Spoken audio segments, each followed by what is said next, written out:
नमस्कार, मैं अभिषेक हमेशा की तरह आप सबका स्वागत करता हूं अपने नए लेक्चर सीरीज M121 में।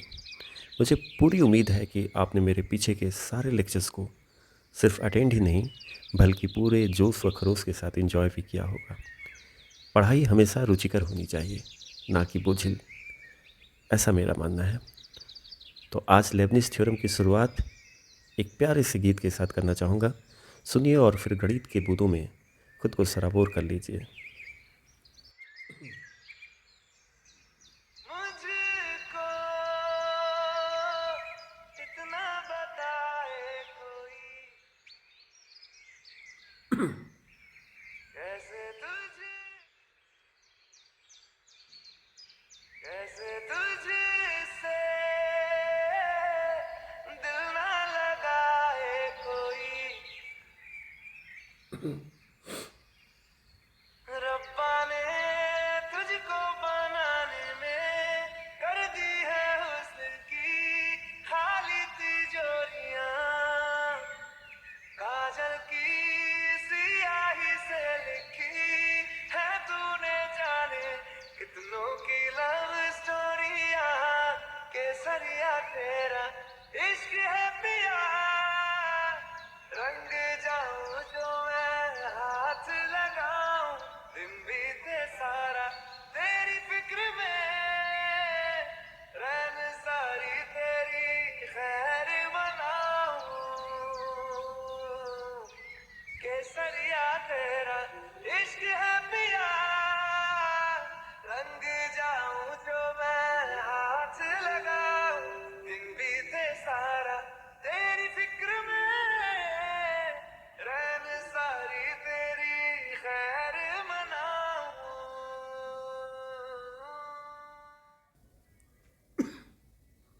उम्मीद है आपको गीत अच्छी लगी होगी। आइए, लेबनिज़ थ्योरम जो कि डिफरेंशियल कैलकुलस का एक बहुत ही इम्पॉर्टेंट टॉपिक है और यहाँ से एक सॉलिड क्वेश्चन बनता है। अब हमें समझना पड़ेगा कि लेबनिज़ थ्योरम की ज़रूरत क्यों पड़ गई। तो उसके लिए सबसे पहले तो हम लोग इसका स्टेटमेंट देखते हैं। Let u and be two functions. u और v जो हैं ये दो फंक्शन लिए गए हैं और किसके फंक्शन हैं? फंक्शंस हैं x के। किसके फंक्शन है? x के फंक्शन है। Having derivatives of nth order, यानी u और v ये जो दो साहब हैं ना, इनको आप डिफ्रेंशिएट कर सकते हो nth ऑर्डर तक, ठीक। और ये दोनों ही जो हैं फंक्शन हैं x के। u साहब और v साहब दोनों के दोनों फंक्शन हैं x के। जैसा कि अगर मान लीजिए हमने लिख दिया u को x स्क्वायर, तो ये पॉलिनोमियल फंक्शन हो गया, ठीक। और वहीं पे v को अगर आपने दे दिया साइन x, तो ये क्या हो गया? ये भी फंक्शन ऑफ x हो गया। तो u भी फंक्शन ऑफ x, v भी फंक्शन ऑफ x। तो लेबनिज़ साहब कहते हैं अगर आपके पास u और v दो फंक्शन है, दोनों x के फंक्शन हैं, तो उनका प्रोडक्ट जो है उसका आप nth डेरिवेटिव निकाल सकते हो। nth डेरिवेटिव यानी इसको n बार आप डिफ्रेंशिएट कर सकते हो। अब भाई इसकी ज़रूरत क्यों पड़ गई? तो ज़रूरत इसलिए पड़ गई कि मान लीजिए अगर हम कहते हैं कि एक्स स्क्वायर साइन एक्स को आप सिर्फ एक बार डिफ्रेंशिएट करो, सिर्फ एक बार डिफ्रेंशिएट करो, तो ये डिफ्रेंशिएशन बहुत आसान हो जाएगा।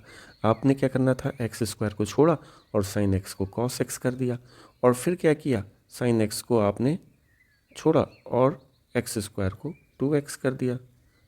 तो इस तरीके से हम लोग आराम से एक बार कर सकते हैं।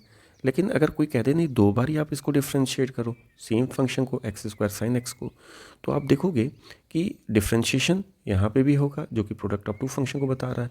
जब इसको आप डिफ्रेंशिएट करोगे तो प्रोडक्ट ऑफ टू फंक्शन की वजह से ये दो टर्म आपको दे देगा, फर्स्ट टर्म और सेकेंड टर्म। एक बार आप एक्स स्क्वायर को करोगे, कॉस एक्स को छोड़ोगे, दूसरी बार एक्स स्क्वायर को छोड़ोगे, कॉस एक्स को करोगे, तो इस तरह से दो टर्म यहाँ पे मिल जाएगा।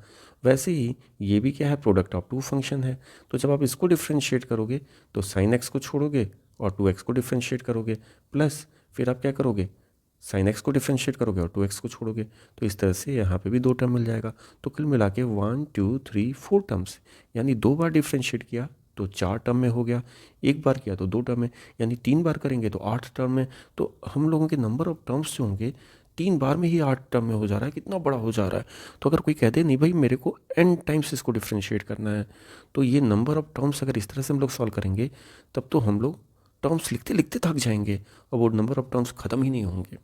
तो लेबनिज साहब ने इतने जादूगर वाला एक रिजल्ट दिया कि भाई आपको कुछ नहीं करना है, आपको कोई भी दो फंक्शन अगर दिया हुआ है और आपको एनदर डेरिवेटिव पूछा जा रहा है तो आप ये फार्मूला अप्लाई कर दो, ये फार्मूला या ये फार्मूला, आपको तुरंत रिजल्ट आपके हाथ में आ जाएगा और आप फटाक से उसको अप्लाई करके किसी भी क्वेश्चन को सॉल्व कर सकते हैं। तो ये एडवांटेज है लेबनिज थ्योरम पढ़ने का। अब आइए देखते हैं कि लेबनिज ने क्या कहा था। तो उसके लिए पहले ये थोड़ी सी साफ सफाई बहुत ज़रूरी है।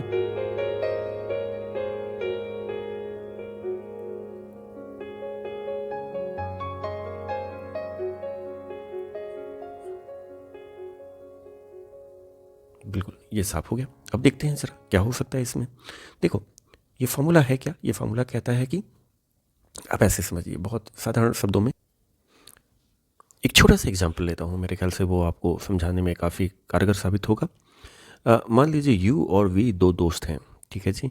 ये साहब हैं यू और ये साहब हैं वी, ठीक है जी। अब यू के पास पूरे n डेरिवेटिव्स थे शुरू में और v के पास एक भी नहीं, v के पास एक भी नहीं। फिर u साहब को ऐसा लगता है कि एक डेरिवेटिव मैं कम कर देता हूँ, यहाँ पे जो भी ट्रांजेक्शन होगा वो u और v फ्रेंड के बीच में होगा। तो u ने क्या किया, अपने एक डेरिवेटिव को कम किया और कम करके किसको दे दिया, v को दे दिया।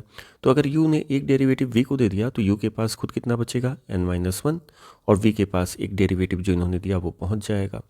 अब की दफ़ा u ने क्या किया, एक और डेरिवेटिव को कम किया, n-2 u के पास रहेगा और अब v के पास कितने पहुंच जाएंगे, क्योंकि u में से दो कम हो चुके हैं और वो दोनों जो होंगे वो v के पास पहुंच जाएंगे। क्योंकि यहाँ दो दोस्त हैं, एक दोस्त क्या कर रहा है, कम करते जा रहा है और किसको देते जा रहा है, अपने दूसरे दोस्त v को देता जा रहा है।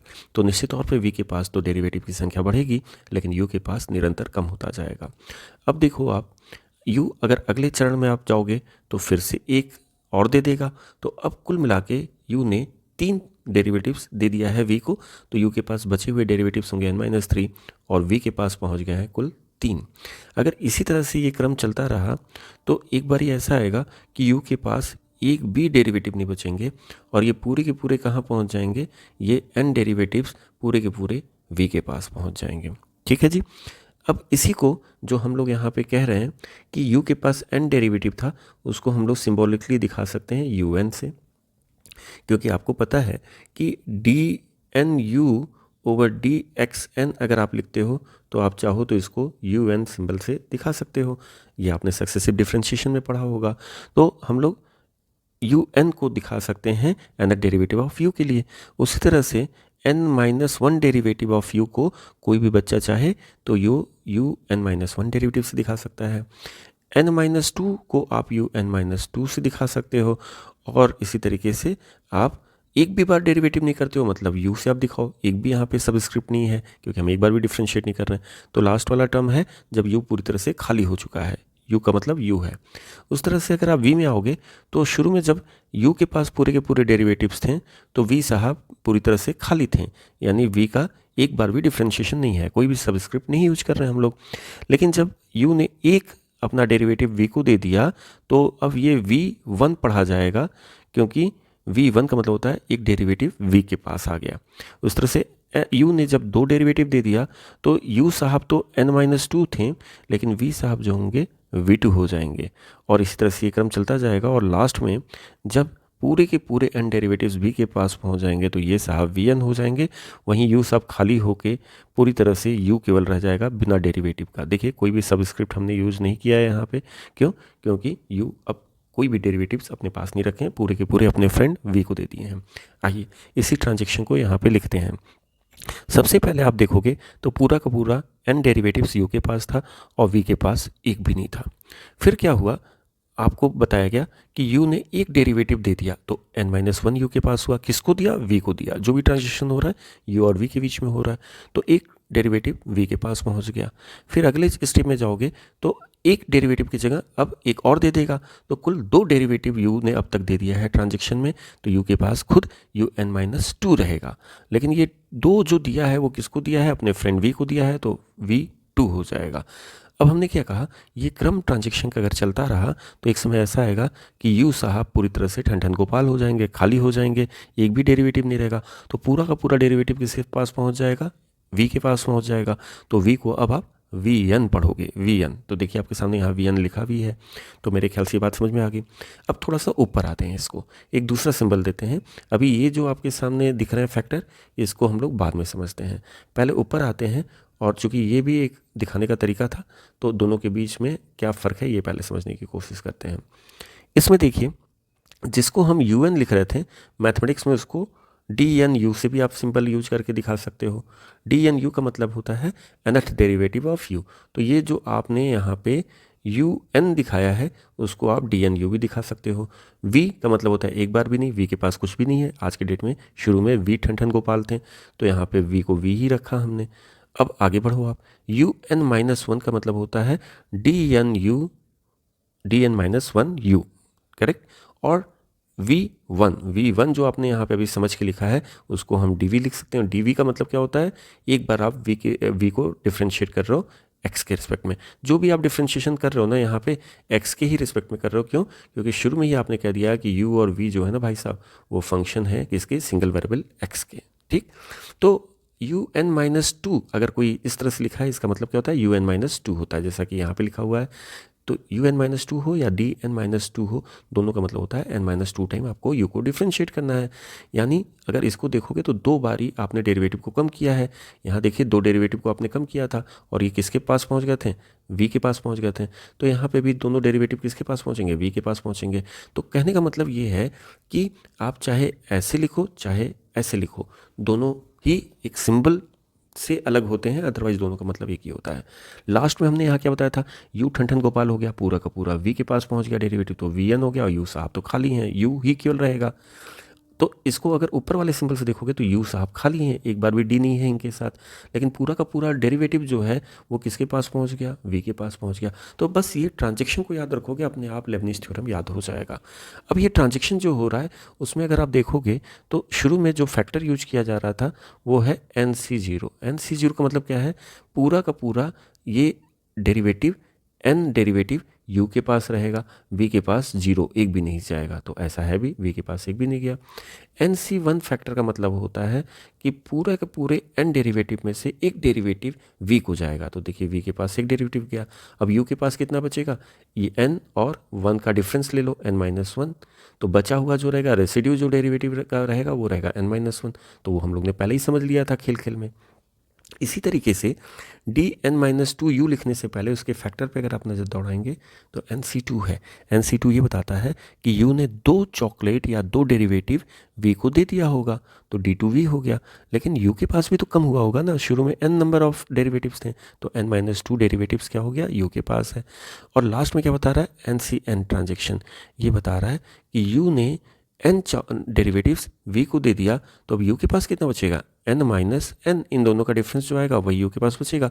तो एन माइनस एन जीरो होता है, यू के पास एक भी डेरिवेटिव नहीं बचे। देखिए, डी पावर जीरो यानी वन, कोई भी डेरिवेटिव नहीं। तो आप फार्मूले को बहुत आराम से याद कर सकते हो। अब बात आती है कि ये एन सी जीरो, और थोड़ा सा हम इसको ऊपर कर लेते हैं, ये जो यहाँ पे n C zero, n C one, n C n, ये सब लिखा हुआ है, ये आपने कॉम्बिनेशन और परमुटेशन में पढ़ा होगा। और फार्मूला होता था n c r equal to factorial n, और factorial n minus r into factorial r होता है।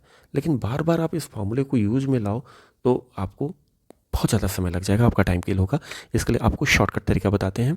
अगर मान लीजिए आपके सामने लिखा है एन सी वन, तो एन सी वन का मतलब है एन को आप एक बार लिख दो, एन को एक बार लिख दो, ये वन बता रहा है कि एक बार लिख दो आप, अपॉन इस वन को देख के फैक्टोरियल वन कर दो, यानी कि एन, एन सी वन की वैल्यू एन आ जाएगी। उसी तरीके से अगर एन सी टू लिखा है तो आपको क्या पढ़ना चाहिए कि एन को दो बारी, यहाँ से देखो, दो बारी घटते हुए क्रम में लिखना है, एन, एन माइनस वन। कितने टर्म हुए, वन और टू, क्योंकि यहाँ पे टू लिखा हुआ था, तो इसको देख के दो टर्म में घटते हुए लिख देना है, अपॉन फैक्टोरियल टू कर देना है। ये बात समझ में आ रही है आपको। इसी तरीके से अगर आपको एन सी थ्री जगह नहीं है, हम इधर लिख देते हैं, थोड़ा सा इसको बल्कि हटा लेते हैं, साफ सफाई बहुत ही ज़रूरी है, तन मन और गणित में भी साफ सफाई की ज़रूरत पड़ती है भाई। तो एन सी थ्री की बात कर लेते हैं। एन सी थ्री क्या हो जाएगा, इसको देख के लग रहा है थ्री टर्म्स तक हमें इसको घटते हुए क्रम में लिखना है, तो एन दूसरा टर्म आ जाएगा n-1, तीसरा आ गया n-2, तो 3 टर्म हो गए, अपॉन फैक्टोरियल 3 कर दो। तो इस तरह से आप NC1, NC2, NC3 की वैल्यू आराम से बिना याद किए लिख दोगे। उसी को यहाँ पे लिखा गया है, देखिए आप NC1 जो सेकेंड टर्म है उसकी जगह पे n लिख दिया गया है, NC2 जो कि यहाँ पे है उसको हमने यहाँ पे n-1 दो टर्म में लिखा, अपॉन फैक्टोरियल 2 लिख दिया। ऐसे ही आप NC3 को और सबको लिख सकते हो। आपको बस एक चीज़ दिमाग में रखनी है कि NC0, NC यहाँ पे लिखते हैं, यहाँ पे बिल्कुल NC0 और NCN क्या है, लास्ट वाला टर्म है ये वाला, और NC0 फर्स्ट वाला। ये दोनों टर्म की वैल्यू अगर आप NCR से निकालोगे तो 1 आएगा। तो देखो यहाँ पे अब NC0 को हमने 1 ले लिया, और NC1 को हमने यहाँ पे n ले लिया, NC2 को हमने n-1 अपॉन फैक्टोरियल 2 लिख दिया, NCN को हमने वापस 1 लिख दिया। तो इस तरह से फॉर्मूला लिखना बहुत ही आसान हो जाएगा। तो आपको सिर्फ ये फैक्टर याद करना है, NC0 की वैल्यू, NC1 की वैल्यू, NC2 की वैल्यू और NCN की वैल्यू। बाकी जो आपका ये डेरिवेटिव वाला टर्म है वो तो आप ट्रांजेक्शन से बस याद कर लो, पहला वाला टर्म लिख दो, उसके बाद बाकी टर्म अपने आप आ जाएंगे। UNV लिख दो, फिर NU में से एक एक डेरिवेटिव कम करो और V को दे दो, तो एक कम होगा तो n-1, V के पास गया V1, एक और कम हुआ तो n-2, V के पास गया तो V2, अंत में पूरा कम हो जाएगा, पूरा का पूरा कहाँ चला जाएगा, V के पास चला जाएगा। तो ऐसे आप लेबनिज़ थ्योरम को आराम से याद कर सकते हो। तो खास करके इंपॉर्टेंट है पहला टर्म, ठीक है ना। तो आइए हम लोग एक प्रॉब्लम लेते हैं और देखते हैं लेबनिज़ थ्योरम को कैसे अप्लाई किया जा सकता है। क्वेश्चन है, और बहुत इंपॉर्टेंट क्वेश्चन है ये। क्वेश्चन है आपसे कि अगर x equal to sine log y upon a होता है तो आपको प्रूव करना है कि 1 minus x square y n plus 2 minus 2n plus 1 y n plus 1, यहाँ पे थोड़ा सा करेक्शन कीजिएगा, x भी होगा x y n plus 1 minus n square plus a square y n equal to 0 होगा, ठीक है ना। ये क्वेश्चन हम सॉल्व करें इसके पहले आप सबसे एक अनुरोध है कि मेरे चैनल का नाम maths@अभिषेक है, जो आप देख रहे हैं। लगातार लेक्चर्स पीछे भी आए हुए हैं, आगे भी आपको लेक्चर्स मिलेंगे, कुछ इंपॉर्टेंट क्वेश्चंस मिलेंगे, और सिर्फ आपके बीटेक बीएससी या जैम के लिए नहीं मिल रहे हैं, ये गेट के लिए भी आगे इन फ्यूचर क्वेश्चंस आपके इसमें सॉल्व पड़े भी हैं और आगे भी मिलेंगे। तो प्लीज़ आप नोटिफिकेशन बेल भी एक बारी आप क्लिक करके ऑन कर लीजिए, और इस चैनल को सब्सक्राइब भी कर लीजिए, वो आपके काम ही आएगा। तो आप इसको सब्सक्राइब जरूर कर लीजिए, ठीक है। क्वेश्चन हम लोग लिए थे x equal to sine log y upon a को। तो अगर इसके सोल्यूशन में आप जाओगे तो आपको क्या मिलेगा कि शुरुआत कहाँ से करते हैं। सबसे पहले जो भी क्वेश्चन दिया होता है उसको आप लिख लो, साइन लॉग वाई अपॉन ए, ठीक है जी। अब मेरा सजेशन क्या है, अगर y फ्री नहीं है, क्योंकि यहाँ पे आप देखोगे तो डिपेंडेंट वेरिएबल क्या है, y, क्योंकि y को हर बारी आप डिफ्रेंशिएट कर रहे हो, कभी n टाइम्स कर रहे हो, कभी n+1 टाइम कर रहे हो, कभी n+2 टाइम कर रहे हो। तो सबसे पहले आपको y को फ्री करना होगा, तभी उसको n times n+1 times n+2 time चलने के लिए आप कहोगे, यानी डिफ्रेंशिएट कर पाओगे। तो y को फ्री करने के लिए आप चाहो तो पहले क्या करो, साइन को इधर भेज दो, तो साइन इधर जाएगा तो हो जाएगा साइन इनवर्स x हो जाएगा। फिर आप क्या कीजिए, साइन हट गया, अब इधर क्या बचा आपका, लॉग y अपॉन ए। अब ए को भी कहिए कि भाई तुम भी उधर जाओ, तो जब ए साहब उधर जाएंगे तो ये ए साहब यहाँ पे दिखने लगेंगे, यहाँ से गायब हो जाएंगे। यहाँ कौन बचेगा, यहाँ पे सिर्फ और सिर्फ लॉग वाई बचेगा, तो यहाँ बचा हुआ क्या है, लॉग वाई, ठीक। फिर आप लॉग को कहिए कि भाई लॉग तुम भी उधर जाओ, तो जब लॉग उधर जाएगा तो लॉग के डेफिनेशन से ये हो जाएगा y equal to e raise power a sine inverse x हो जाएगा, ठीक है जी। तो ये काम आपको शुरू में ही करना होगा, अगर y फ्री नहीं है तो आप y को फ्री कर लीजिए, ठीक, और इसका नाम दे दो इक्वेशन 1, ठीक। अब आपको अगले स्टेप में क्या करना होगा, आपको वापस क्वेश्चन में जाना पड़ेगा, और क्वेश्चन में अगर हम कहें कि हाईएस्ट डेरिवेटिव वाला टर्म क्या था, तो y को यहाँ पे n टाइम डिफ्रेंशिएट किया गया, यहाँ पे n+1 टाइम डिफ्रेंशिएट किया गया, जबकि यहाँ पे n+2 टाइम डिफ्रेंशिएट किया गया।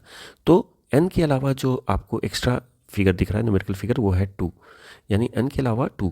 ये क्या इंडिकेट कर रहा है कि दो बारी आपको खुद से डिफ्रेंशिएट करना पड़ेगा, और उसके बाद n टाइम्स जो और एक्स्ट्रा में n है वो लेबनिज़ थ्योरम से हम लोग करेंगे।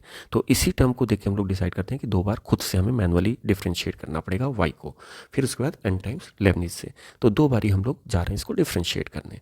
तो आइए देखते हैं। तो जब आपने y को पहली बार डिफ्रेंशिएट किया तो e पावर कुछ लिखा हुआ है, हमें पता है e पावर समथिंग का जो डिफ्रेंशिएशन होता है वो e पावर समथिंग ही होता है, तो हमने लिख लिया e पावर समथिंग।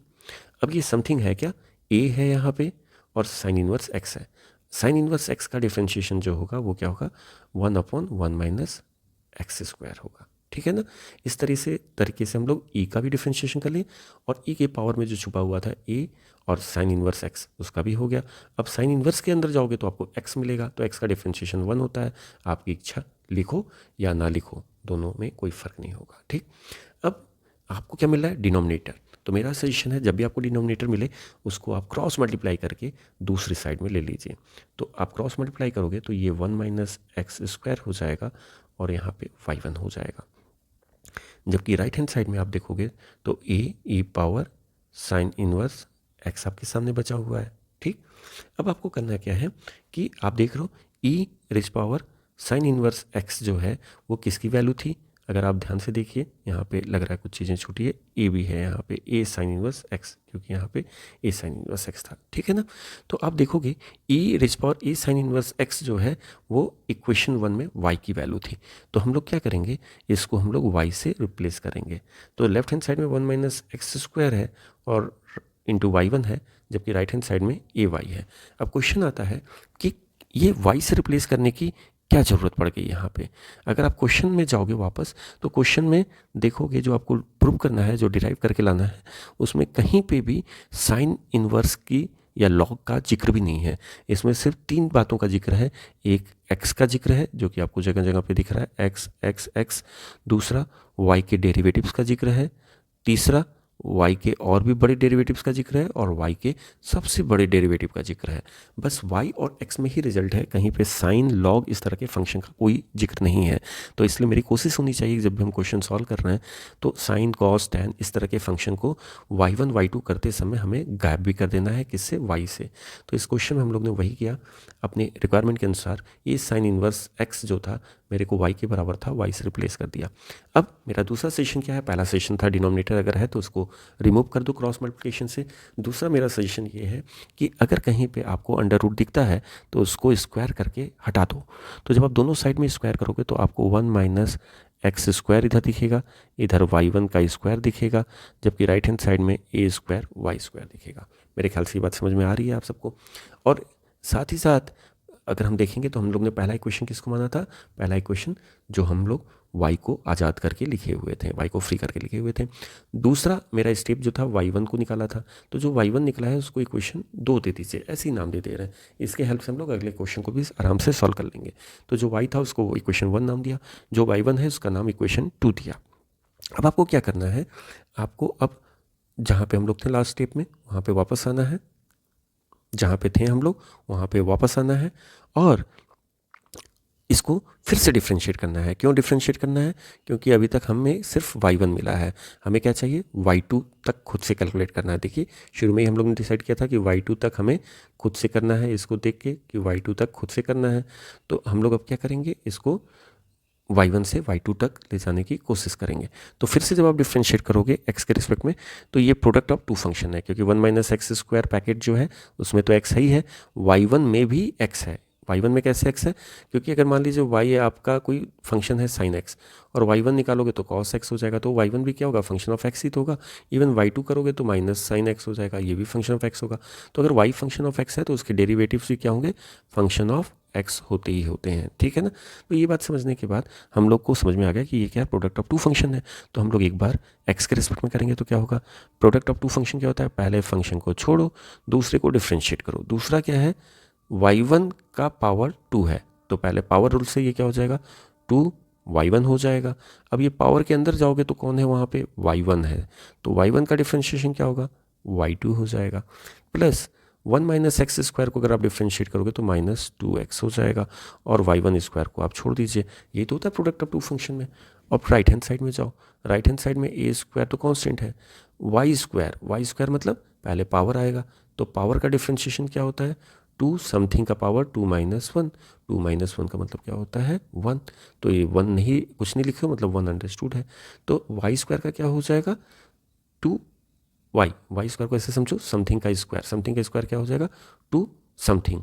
अब समथिंग के पास भी तो जाना होगा मेरे को भाई। अभी तक तो पावर को केवल हटाया हमने डिफरेंशिएट से, अब समथिंग में जाओगे तो ये x नहीं है, ये y है। तो y का डिफरेंशिएशन x के रिस्पेक्ट में क्या हो जाएगा, dy बाई डी एक्स हो जाएगा, dy बाई डी एक्स। और dy बाई डी एक्स होता क्या है, y1 होता है, ठीक। तो वाई स्क्वायर का डिफरेंशिएशन 2y पावर रूल से, और फिर y का डिफरेंशिएशन y1 हो जाएगा। अमूमन क्वेश्चन में 99% से ज़्यादा क्वेश्चन आप देखिएगा कि जब आप यहाँ पे रहेंगे तो आपको 2 दोनों साइड से कॉमन ले लोगे तो कैंसिल हो जाएगा। इस तरह से दोनों साइड में देखोगे y1 जो होगा वो कैंसिल होता हुआ दिखेगा। ऐसा एक दो क्वेश्चन नहीं, मैं कह रहा हूँ 99% क्वेश्चन में आपको 2y1 ही कैंसिल होता हुआ दिखेगा। तो आपके पास अब रिड्यूस फॉर्म जो होगा इस इक्वेशन का वो क्या हो गया, 1 minus x square y2, correct. और यहाँ पे माइनस एक्स y1 जो बचा हुआ है, राइट हैंड साइड में ए स्क्वायर वाई है, अगर लेफ्ट हैंड साइड में लेते आओगे तो ए स्क्वायर वाई इजकल टू 0। ये आपका इक्वेशन नंबर 3 हो गया। तो अभी तक हम लोग के पास 1, 2 और 3 ये 3 इक्वेशन हो चुके हैं। अब बारी है लेबनिज थ्योरम को अप्लाई करने की। तो हम लोग यहाँ पे लिखेंगे नाउ अप्लाइंग लेबनिज थ्योरम। तो अब हम लोग यहाँ पे लेबनिज थ्योरम को अप्लाई करने जा रहे हैं। तो by Leibniz theorem we have, देखो लेबनिज थ्योरम में आपको बस एक काम करना है, पहला वाला टर्म आपको लिख देना है। पहला वाला टर्म क्या है यहाँ पे, अगर आप देखोगे तो पहला टर्म लेबनिज थ्योरम का होता है यू एन वी। आप देखिए यू एन वी, यू को एन बार डिफ्रेंशिएट करो और वी को ऐसे ही छोड़ दो, यही तो होता है यू एन वी का मतलब। तो हम लोग यहाँ पे यू एन वी करने जा रहे हैं। लेकिन आपको ये समझना पड़ेगा कि आपके पास दो फंक्शन थे u और v, तो u कौन होगा v कौन होगा। अगर मान लीजिए आपके पास इस तरह का कोई क्वेश्चन है sine square x square sine x, तो आपको ये देखना है कि इन दोनों में कौन सा फंक्शन ऐसा है जो आपको डिफ्रेंशिएट करने पे तुरंत जीरो दे देगा या कुछ फाइनाइट टर्म में जीरो दे देगा। तो आप देखोगे एक्स स्क्वायर का डिफ्रेंशिएशन 2x आएगा, फिर से करोगे तो 2 आएगा, और तीसरी बार करोगे तो जीरो दे देगा। तो एक्स स्क्वायर का डिफ्रेंशिएशन 2 बार या 3 बार करने पे वो जीरो दे रहा है, तो इसी को हम लोग v मानते हैं। जो टर्मिनेट कर जाए, जो रेडी टू डाई हो, मरने को तैयार हो डिफ्रेंशिएशन के बाद, उसका नाम v होता है। ऑब्वियसली दूसरा जो होगा वो कौन सा हो जाएगा, u हो जाएगा। तो u इंपॉर्टेंट नहीं है, इंपॉर्टेंट है v। तो अगर हम लोग पहले वाले पार्ट को देखेंगे, सिर्फ इसको देखेंगे, इस वाले पार्ट को देखोगे आप, तो यहाँ पे दो फंक्शन है, उसमें से पहला फंक्शन जो है 1 माइनस एक्स स्क्वायर। अगर 1 माइनस एक्स स्क्वायर को आप डिफ्रेंशिएट करोगे तो ये हो जाएगा -2x, और फिर करोगे तो -2 हो जाएगा, और तीसरी बार करने जाओगे तो 0 हो जाएगा। तो ये हमारा क्या होगा, ये होगा v फंक्शन। तो हम ऐसे दिखा देते हैं, ये v फंक्शन है। y2 क्या है, अगर y2 को डिफ्रेंशिएट करोगे तो y3 हो जाएगा, एक बार और डिफ्रेंशिएट करोगे y2 को तो y3 से y4 हो जाएगा। y4 का मतलब होता है d4 ओवर dx पावर 4, ठीक है ना। ये कभी भी जीरो नहीं होगा, ये हमेशा y5 y6 चलता जाएगा। तो ये इसका नाम क्या हो जाएगा, अगर वो v हो गया डिसाइड तो दूसरा ऑब्वियसली u होगा, दो ही तो फ्रेंड होते हैं। तो अभी हम लोग केवल फर्स्ट टर्म पे लेबनिज थ्योरम को अप्लाई करने जा रहे हैं। तो लेबनिज कहता है यू एन वी, देखिए यू एन वी, तो यू एन वी हम लोगों को करना है। यू एन वी, यू था y2, यहाँ पे लिख देते हैं u क्या था y2। अगर यू एन करोगे तो y के पास ऑलरेडी दो डेरिवेटिव थे, एन डेरिवेटिव और दे देंगे तो y बिकम्स n+2। तो हम लोग क्या लिखेंगे, यू एन कितना होता है, n+2 होता है, ठीक। और v ऐसा का जैसा का तैसा ही रहेगा। देखो क्या था फॉर्मूला, यू एन वी, पूरा का पूरा डेरिवेटिव फ्रेंड u के पास था इनिशियली, और v के पास एक भी नहीं था। आपको बस याद क्या करना है, ये फैक्टर nc0 nc1 nc2 की वैल्यू। तो अभी फ़िलहाल हम लोग इसको nc0 ही छोड़ देते हैं, nc0 y+2 1 minus x square, clear है। अब जो आपने लिखा है फर्स्ट टर्म, अब उसके आगे आप लेबनिज थ्योरम को भी भूल जाइए, अब जैसा हम कह रहे हैं वैसा करिए। nc0 के बाद अगला फैक्टर आएगा nc1। अब yn+2 में से एक डेरिवेटिव कम कर दो, तो एक डेरिवेटिव गया yn+1, और ये डेरिवेटिव किसके पास जाएगा, ये डेरिवेटिव कम होकर v के पास जाएगा। तो v को एक बार डेरिवेटिव मिलेगा, यानी एक बार डिफ्रेंशिएट कर दो तो -2x आ जाएगा ये, ठीक। बाकी चीज़ों को हम लोग हटा देते हैं यहाँ पे, इनकी ज़रूरतें ख़त्म, ठीक। प्लस nc1 के बाद आपका फैक्टर जो होगा nc2 होगा, और yn में से एक और कम कर दो वाई एन हो जाएगा एक कम होते ही, और ये डेरिवेटिव जो कम होके जा रहा है वो किसके पास जा रहा है, वो जा रहा है वी के पास। तो ये वी जो आपको आया है वी1, उसको फिर से एक डेरिवेटिव दोगे तो यानी डिफ्रेंशिएट कर दो -2। अब देखो जहाँ ये कांस्टेंट आ गया वी वाला टर्म, वहाँ पे आप स्टॉप कर जाओगे, क्योंकि अगर आगे जाओगे एक डेरिवेटिव और दोगे तो कांस्टेंट का डेरिवेटिव क्या होता है, जीरो होता है। तो ये वाला टर्म आपको जीरो देना शुरू कर देगा अगले टर्म से, तो हमें फ़ायदा नहीं है, जीरो इंटू समथिंग जीरो होता है, तो हम यहीं पे स्टॉप कर जाएंगे। अब अगर आगे देखेंगे आप, तो आगे क्या है, फिर से यहाँ पे आपको कुछ दिख रहा है, सेकेंड टर्म में भी प्रोडक्ट ऑफ टू फंक्शन है एक्स वाई वन। तो हम लोग क्या करेंगे, यहाँ पे x को अगर डिफ्रेंशिएट करोगे तो जीरो हो जाएगा, तो x को हम लोग v ले लेंगे और y1 ऑब्वियसली क्या हो जाएगा, u हो जाएगा। अब फिर से एक नए सिरे से हमें इस पर लेबनिज़ थ्योरम को अप्लाई करना है। तो सबसे पहले तो हमें दिख रहा है माइनस यहाँ वाला, तो आप माइनस कर लीजिए और लेबनिज़ थ्योरम को अप्लाई कर दीजिए। तो y1 का क्या हो जाएगा, yn+1, ठीक है ना। आप चाहो तो NC0 लिख दो, NC0 नए सिरे से लेबनिज़ को अप्लाई कर रहे हैं, yn+1 होगा यहाँ पे, क्यों, क्योंकि y1 u क्या था इस बारी, y1 है। तो अगर u y1 है, ये y1 लिख लेना आप, तो un कितना हो जाएगा, 1 में एक और ऐड कर दो, n+1 हो जाएगा। तो ये yn+1 हो गया, और v कितना है सेकेंड टर्म में, x है, v आपने क्या माना था, x। अब फॉर्मूला भूल जाइए, फैक्टर याद रखिए, NC0 के बाद NC1 होता है, और yn+1 में से एक कम करोगे तो yn कम होके किसके पास जाएगा, v के पास, v क्या हो जाएगा, 1, कॉन्स्टेंट आ गया। आप बस यहीं स्टॉप कर जाओ, क्योंकि आगे जाके डिफ्रेंशिएट करोगे 1 को तो जीरो ही होना है। अब लास्ट टर्म क्या बचा, लास्ट टर्म बचा a² और y का डिफ्रेंशिएशन yn होता है इक्वल टू 0। तो हम लोग बस यहाँ तक पहुँच गए, अब हमें कुछ करना रहा नहीं। तो हम लोग ने ये देखा कि जो फर्स्ट टर्म था वो प्रोडक्ट ऑफ टू फंक्शन था, सेकेंड टर्म भी प्रोडक्ट ऑफ टू फंक्शन था, तो दोनों में लेबनिज़ की ज़रूरत थी क्योंकि n टाइम्स डिफ्रेंशिएट करना था, और थर्ड वाला टर्म में केवल एक y था, इसलिए हम लोगों ने नहीं किया। अब जब आप इसको सॉल्व करोगे तो आप देखोगे NC0 की वैल्यू अभी आपको हमने बताया 1 होती है, तो आपको मिल जाएगा 1 - x² yn+2, ठीक है जी। फिर आप देखोगे तो यहाँ पे क्या है, NC1 की वैल्यू जो होती है वो n होती है, और साथ ही साथ क्या है, -2x yn+1, ठीक। NC2 जो यहाँ पे लिखा है, NC2 मतलब दो बारी घटते हुए क्रम में n को लिखना है, nn-1 अपॉन फैक्टोरियल 2, और ये -2 यहाँ पे है, ये yn है, बस इसको सिंप्लीफाई करना था, वो हम लोग यहाँ पे कर रहे हैं। फिर आपका क्या है, माइनस, तो हम लोग माइनस करते हैं यहाँ पे, NC0 की वैल्यू 1 होती है, और फिर बचेगा x yn+1, वो लिख लेते हैं। माइनस और प्लस क्या होता है, माइनस, तो यहाँ माइनस कर लेते हैं, NC1 की वैल्यू n होती है, yn, ये भी लिख लिया, और -a² yn इक्वल टू 0। अब बस हम लोग को सिंप्लीफाई करना है, सिंप्लीफाई करने से पहले ये 2 इस 2 को काट देगा, कैंसिल हो जाएगा। तो अब हम लोग को जो बच रहा है वो रेड पेन का यूज कर लेते हैं, 1 - x² yn+2 बच रहा है फर्स्ट टर्म से। सेकेंड टर्म में देखो yn+1 कहाँ कहाँ है, एक तो यहाँ पे मेरे को दिख रहा है, एक यहाँ पे दिख रहा है। तो अगर आप यहाँ से yn+1 को कॉमन ले लोगे तो -2nx हो जाएगा, यहाँ पे yn+1 के अलावा क्या है ये, और यहाँ पे -x है yn+1 का कोफिशिएंट, तो -x इसका कोफिशिएंट था yn+1 के। अब इस तरह से अगर हम कह दें कि आप yn के कोफिशिएंट को ढूंढिए और लिखिए, तो कहाँ कहाँ yn है, यहाँ पे है। yn का कोफिशिएंट क्या है, -n(n-1), देखिए एक माइनस ये है और ये n-1, तो ये लिख दिया। yn और कहाँ पे है, yn यहाँ पे है, तो यहाँ पे क्या है, -n। अगर yn को आप कॉमन ले लोगे तो -n क्या बचेगा, और लास्ट में आपको बच रहा है -a², तो हम लोग -a² लिख दें। इस तरह से पूरे के पूरे टर्म आ चुके हैं, अब कुछ नहीं बचा, राइट हैंड साइड में 0 बच रहा है। बस इसको सिंप्लीफाई आप कर लीजिए, आपको आंसर मिल जाएगा। सिंप्लीफाई करने जाओगे तो 1 - x² yn+2 आपको दिखेगा यहाँ पे, और यहाँ पे अगर आपने माइनस कॉमन ले लिया तो 2n+1 आपको दिखेगा, x yn+1 आपने कॉमन ले रखा है। इसको जब आप सॉल्व करने जाओगे तो आप देखोगे -n² और +n और -n यहाँ पे जो मल्टीप्लाई करके आएगा वो कैंसिल हो जाएगा, -a² yn इक्वल टू 0 आपको मिल जाएगा, ठीक है जी।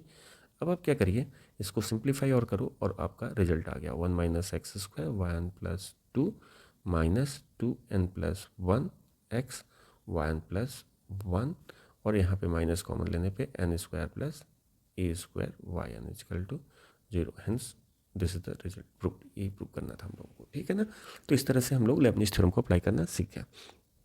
एक क्वेश्चन और इसमें आता है, वो आता है कि अगर एक्स की वैल्यू दी हुई है, सेम क्वेश्चन लिया है, तो वाई एन की वैल्यू निकालो एट एक्स इजिकल टू 0। इसका मतलब होता है वाई एन का मतलब आपको पहले से ही पता है, वाई एन का मतलब होता है एन टाइम्स अगर वाई को आप डिफ्रेंशिएट करोगे तो जो वैल्यू आएगी उसको निकालना है एट एक्स इजिकल टू 0 पे। तो ये एक पर्टिकुलर सोल्यूशन वाली वैल्यू है। तो इसमें सबसे पहले तो ये समझिए कि हम लोग को ज़रूरत किसकी पड़ेगी। ऐसे क्वेश्चन में हम लोग को ज़रूरत पड़ेगी आपके इक्वेशन नंबर 1 की। देखिए चूँकि ये सेम क्वेश्चन है तो आपको इसमें शुरू में जो 60% काम करना है वो क्या करना है, आपको जस्ट लाइक दिस क्वेश्चन आपको y की वैल्यू निकालनी होगी। तो आपके लिए जो ज़रूरी चीज़ें हैं उसको हम सिर्फ लिखते हैं, बाकी को यहाँ से हटा देते हैं। तो आपको ये सारा चीज़ हटा दें, ये सबको हटा दें। सो आपकी पहली ज़रूरत क्या है, आपकी पहली ज़रूरत होगी y, जो कि यहाँ पे है y। ओके, इसका नाम इक्वेशन 1 आपने दे रखा था। फिर y1 की ज़रूरत पड़ेगी जिसका नाम आपने इक्वेशन 2 दे रखा था। बाकी और किसी भी चीज़ की ज़रूरत हमें क्वेश्चन नंबर 2 में नहीं पड़ेगी।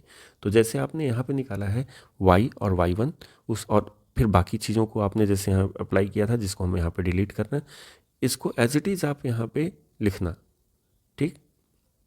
इसमें क्वेश्चन नंबर 2 के सोल्यूशन में बिल्कुल ये सारे स्टेप्स वैसे इन्वॉल्व होंगे वहाँ पे। तो आप इक्वेशन नंबर 3 में पहुँच जाओगे। हम जो रिजल्ट आया है सिर्फ उसको लिख लेते हैं इक्वेशन नंबर 3 में। कैसे इक्वेशन नंबर 3 में पहुँचोगे अभी आपको बताया गया है।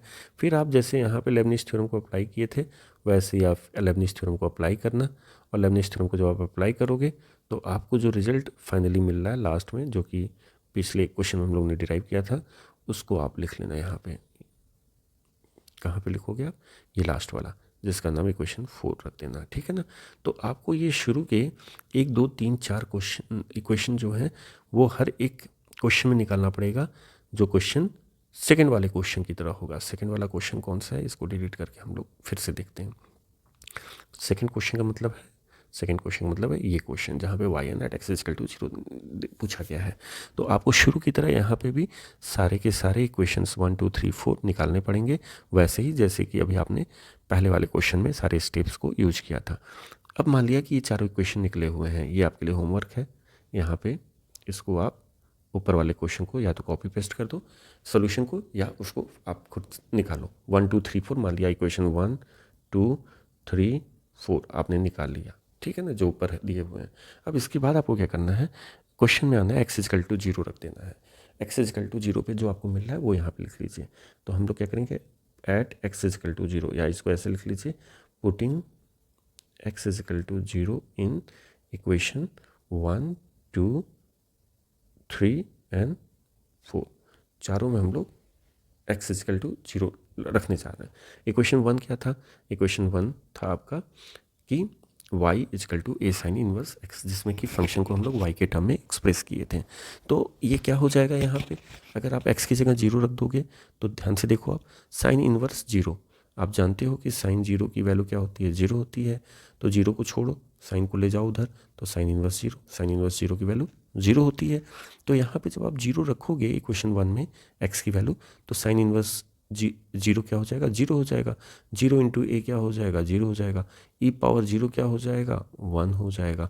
तो हम लोग को जो पहली वैल्यू मिलेगी इक्वेशन 1 में रखने पे x, वो क्या मिलेगी, वो मिलेगी y at 0 is equal to 1। देख लो आप यहाँ पे y at x is equal to 0 पे कितना मिला, 1।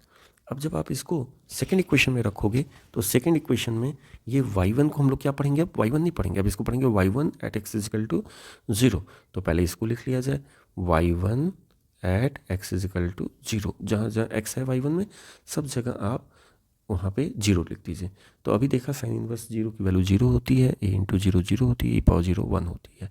और यहाँ पे अगर x की वैल्यू 0 रखोगे तो 1 माइनस 0 1 आती है, 1 अपॉन 1 आ जाएगा, अंडर रूट 1 मतलब 1, बचेगा क्या, सिर्फ और सिर्फ a बचेगा। तो हम लोग क्या लिख दें, y1 की वैल्यू जो आ रही है 0 पे वो आ रही है a आ रही है। इसी तरीके से हम लोग को y2 एट 0 निकालना पड़ेगा। तो y2 एट 0 कहाँ पे निकलेगा, जब आप इक्वेशन नंबर 3 में रखेंगे। 1 और 2 में रख दिया तो 3 देख लो, 3 में हम लोग को वैल्यू रखना है। 3 में जब आप रखोगे x इजिकल टू 0 तो ये हो जाएगा y2 एट जीरो। और यहाँ पे जब आप रखोगे तो x जीरो रखोगे तो जीरो इंटू जीरो जीरो हो जाएगा, तो यहाँ से कुछ नहीं मिलेगा। लेकिन थर्ड वाले में आप रखोगे तो ए स्क्वायर, और ये y को हम लोग क्या पढ़ेंगे, y ऐसा वैसा y नहीं है, y एट जीरो निकल रहा है इजिकल टू जीरो। तो जब आप इसको राइट हैंड साइड में ले आओगे तो ये हो जाएगा ए स्क्वायर वाई एट जीरो। और y एट जीरो आपने कहीं निकाला है, देखिए y एट जीरो कितना था, 1 था। तो हम लोग इसको क्या लिखेंगे, हम लोग इसको ए स्क्वायर इंटू 1 लिख देंगे। यानी कि हमें जो y2 जीरो की वैल्यू मिली है वो क्या मिली है, y2 जीरो की वैल्यू हम लोग यहाँ से देखे हैं ए स्क्वायर इंटू 1 मिली है। तो ये वैल्यू मिली है हम लोगों को, चाहो तो ए स्क्वायर लिख दो या ए स्क्वायर इंटू 1 ही रहने दो।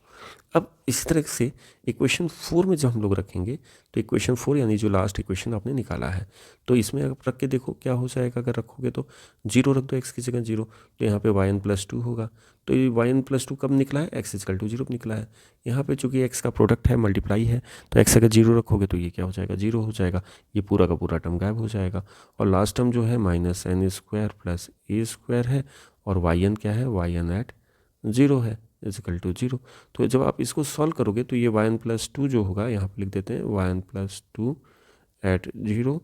इस क्वांटिटी को आप राइट हैंड साइड में ले जाओ, जो माइनस में है तो ये क्या हो जाएगा, प्लस हो जाएगा। तो राइट हैंड साइड में जाके N square plus a square, और ये हो गया वाई एन एट जीरो। ये वाला इक्वेशन बहुत ही इंपॉर्टेंट है, इक्वेशन नंबर 5।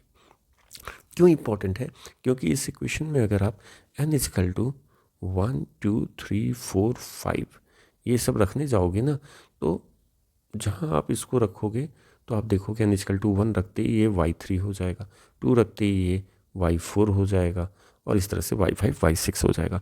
तो y2 तक तो हम लोग निकाले हैं, y3 निकालने के लिए यहाँ पे एन इजकल टू 1 रखना पड़ेगा, इसलिए एन इजकल टू 1 रखा।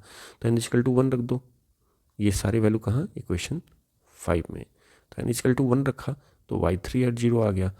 1 रखा है तो 1 स्क्वायर प्लस ए स्क्वायर, और ये y1 एट जीरो। ठीक है, माफ कीजिएगा, y1 एट जीरो आपने कहीं पे निकाला है, y1 एट जीरो का मतलब है a, तो हम लोग इसको लिख सकते हैं 1 square plus a square into ए। ठीक है, इसको अगर थोड़ा सा सही से लिखना है तो a जो y1 है, y1 तो y3 से छोटा है, यानी प्रीवियस टर्म को बता रहा है, y1 प्रीवियस टर्म था। तो प्रीवियस टर्म को हमेशा पहले लिख लिया करिए कि लाइन में कोई आ रहा है तो पहले से लाइन में आके खड़ा है, अगला आदमी आगे आके खड़ा होगा, तो ऐसे लिख लीजिए। ठीक है ना। एन इजकल टू 2 रखोगे आप इस इक्वेशन में तो y4 की वैल्यू आ जाएगी, y4 एट जीरो, 2 रखने पे तो 2 स्क्वायर प्लस ए स्क्वायर, और ये प्रीवियस टर्म y2 जीरो फिर आ गया।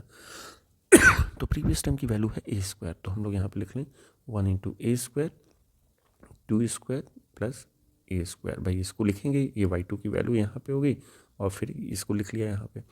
इस तरह से y5 जीरो अगर आप देखिएगा तो y5 के लिए आपको यहाँ पे 3 रखना पड़ेगा इस इक्वेशन में, तो 3 रखते ही ये हो जाएगा। और राइट हैंड साइड में क्या हो जाएगा इक्वेशन 5 में, 3 स्क्वायर प्लस, ठंड की वजह से खांसी आ रही है, y3 जीरो। अब y3 जीरो की वैल्यू क्या है, 3 स्क्वायर प्लस ए स्क्वायर, और y3 जीरो की वैल्यू आपने कहीं निकाला है वो है 1। इसको हमने क्या कहा था आपको कि जो प्रीवियस टर्म वाले वैल्यू हैं उसको पहले लिखो आप। तो प्रीवियस टर्म y3 की वैल्यू क्या है, a 1 square plus a square, और जो नया टर्म आया है वो ये है 3 स्क्वायर प्लस ए स्क्वायर। ठीक, इस तरह से कम y6 तक निकाल लेना चाहिए। y6 कैसे आएगा, इसमें जब आप 4 रख दोगे इक्वेशन 5 में, तो y6 पाने के लिए हमें यहाँ पे 4 रखना पड़ेगा इक्वेशन 5 में। तो ये हो जाएगा y6 एट जीरो, और ये हो जाएगा 4 square plus a square y4 at zero. y4 क्या है, प्रीवियस टर्म को बता रहा है, तो प्रीवियस टर्म की वैल्यू पहले लिख दें। प्रीवियस टर्म यहाँ से देखो क्या है, 1 ए square 2 square plus a square है, और नया टर्म क्या है, 4 square plus a square, 4 square plus a square को हम लोग यहाँ पे कर देंगे।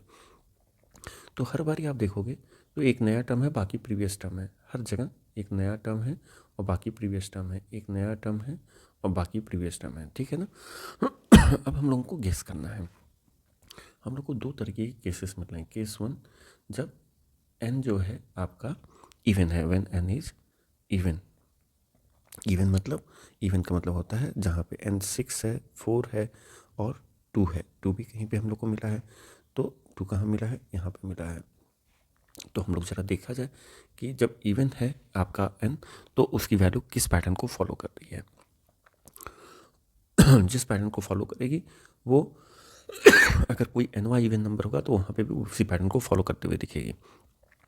जो y2 में वैल्यू थी, y2 में a स्क्वायर था 1 इंटू ए स्क्वायर, y4 में वो 1 इंटू ए स्क्वायर पीछे लगा हुआ था, लाइन में खड़ा था, एक नया टर्म आ गया।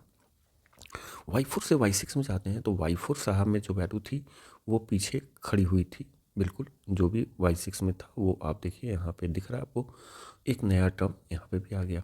यानी हम ये पा रहे हैं कि पीछे के जो टर्म हैं वो हर बारी आपको लाइन में खड़े हुए मिल रहे हैं, यानी पूंछ की तरह लगे हुए मिल रहे हैं। तो जब आप yn पे भी पहुँचोगे तो ये सारे जो शुरू के इवेंट टर्म्स वाले टर्म थे वो तो पीछे आपको लाइन में लगे हुए मिलेंगे ही, साथ में पूंछ की तरह लगे हुए मिलेंगे ही। तो पहला काम तो इसको आप ज़रूर लिख लीजिए, डॉट डॉट डॉट कर लीजिए। अब आपको गेस करना है कि लास्ट वाला टर्म क्या होगा। तो लास्ट वाला टर्म मतलब जो गेस्ट के रूप में आ रहा है, ये देखिए जैसे ये आया y6 में, y4 में ये आया, दोनों ही केसेस में देखिएगा तो प्लस ए स्क्वायर है, तो यहाँ पे भी प्लस ए स्क्वायर तो होगा ही लास्ट में। लेकिन उसके पहले देखो जब यहाँ पे 6 था तो यहाँ पे 4 का स्क्वायर था, स्क्वायर तो है लेकिन किसका, 4 का। जब यहाँ 4 था तो यहाँ पे लास्ट वाले टर्म में क्या था, 2 का स्क्वायर था। यानी कि 4 में से अगर 2 गया तो 2 का स्क्वायर, 6 में से अगर 2 गया तो 4 का स्क्वायर, यानी कि जो भी आपका यहाँ पे है उसमें से -2 करके स्क्वायर कर दो। 4 - 2 2 का स्क्वायर, 6 - 2 यानी 4 का स्क्वायर। तो 8 अगर होता तो 8 - 2 6 का स्क्वायर होता। n अगर है तो n - 2 का स्क्वायर, यानी यही क्या हो जाएगा हमारा, ये हमारा पहला आंसर हो गया, जबकि n इवन होता है। बस पैटर्न को देखना है और गेस करना है। केस 2 कह रहा है कि when n is odd, n क्या है, ऑड है। अगर n ऑड है तो हम लोगों को फिर yn के विषय में गेस करके लिखना है। तो पहली चीज़ तो हम लोग ये पाते हैं कि जहाँ जहाँ ऑड है, जैसे y3 में है, y5 में है, y1 में है, तो आप देखोगे कि जो y3 में था ना, ये वाला टर्म y3 का था, ये y3 वाला y5 में ज़रूर मिलेगा। देखो y3 वाला y5 में मिलेगा, और अगर आप y7 निकालोगे तो पूरा का पूरा y5 वाला टर्म आपको पीछे पूंछ की तरह लगा हुआ मिलेगा, और उसके बाद एक नया टर्म आ जाएगा। तो हमें ये पता है कि अगर हम एनवे भी ऑड वाले टर्म पे पहुंचेंगे तो हमें y5 वाला तो एटलीस्ट जिसमें कि सब पूंछ की तरह लगे हुए मिले हैं वो ज़रूर वहाँ पे दिखेगा, a1 + a स्क्वायर, यानी ये पूरा पूरा y5 को लिख दें। ये तो पीछे आपको पूंछ की तरह खड़े हुए मिलेंगे लोग लाइन में लगे हुए। आपको सिर्फ गेस करना है कि जो लास्ट वाला टर्म है यानी नया टर्म, जैसे कि y5 में ये नया टर्म था जिसको जिगजैग से दिखा रहे हैं, y3 में ये नया वाला टर्म था, ये कैसे आ रहा है नया वाला टर्म। तो उसके लिए सिर्फ और सिर्फ आप इस 2 लाइन पे आप फोकस कीजिए, y3 और y5 पे। अगर y5 में आओगे तो प्लस ए स्क्वायर, y3 में आओगे तो plus a square, even y7 में भी जाओगे तो प्लस ए स्क्वायर। तो यानी यहाँ जो लास्ट टर्म है उसमें एक चीज़ हम लोग को दिख रहा है, प्लस ए स्क्वायर तो सब में फ्री में मिल रहा है। उसके अलावा क्या है, प्लस ए स्क्वायर के अलावा आपको 3 का स्क्वायर, 3 कैसे मिलेगा भाई, 5 - 2 से 3 मिलेगा, उसका स्क्वायर कर दो। अब तीसरे वाले में जाओगे, ये भी ऑड को बता रहा है y3, 3 मतलब ऑड, तो केवल हम ऑड वालों को देख रहे हैं। तो यहाँ पे क्या है, 3 - 2 करोगे तो 1 आएगा, तो 3 में से 2 घटाया तो जो आया उसका स्क्वायर कर दिया, 5 में से 2 घटाया जो आया यानी 3 आया उसका स्क्वायर कर दिया। 7 होता तो 7 में से भी 2 घटाते हैं, 5 आता, 5 का स्क्वायर कर देते हैं। एनवा ऑड टर्म है तो n में से भी 2 घटाएंगे तो कितना आएगा, n - 2 आएगा, और उसका भी स्क्वायर कर देंगे। यानी कि मेरा जो आंसर आ गया वो आ गया ये। तो इस तरह से कोई चाहे तो ऑड और इवन के लिए निकाल सकता है, या यूँ कह लीजिए कि yn की वैल्यू निकाल सकता है। तो आज के लिए बस इतना ही करते हैं, यहीं समाप्त करते हैं। अगले लेक्चर के साथ फिर मुलाकात होगी, तब तक के लिए नमस्कार, सब बखैर।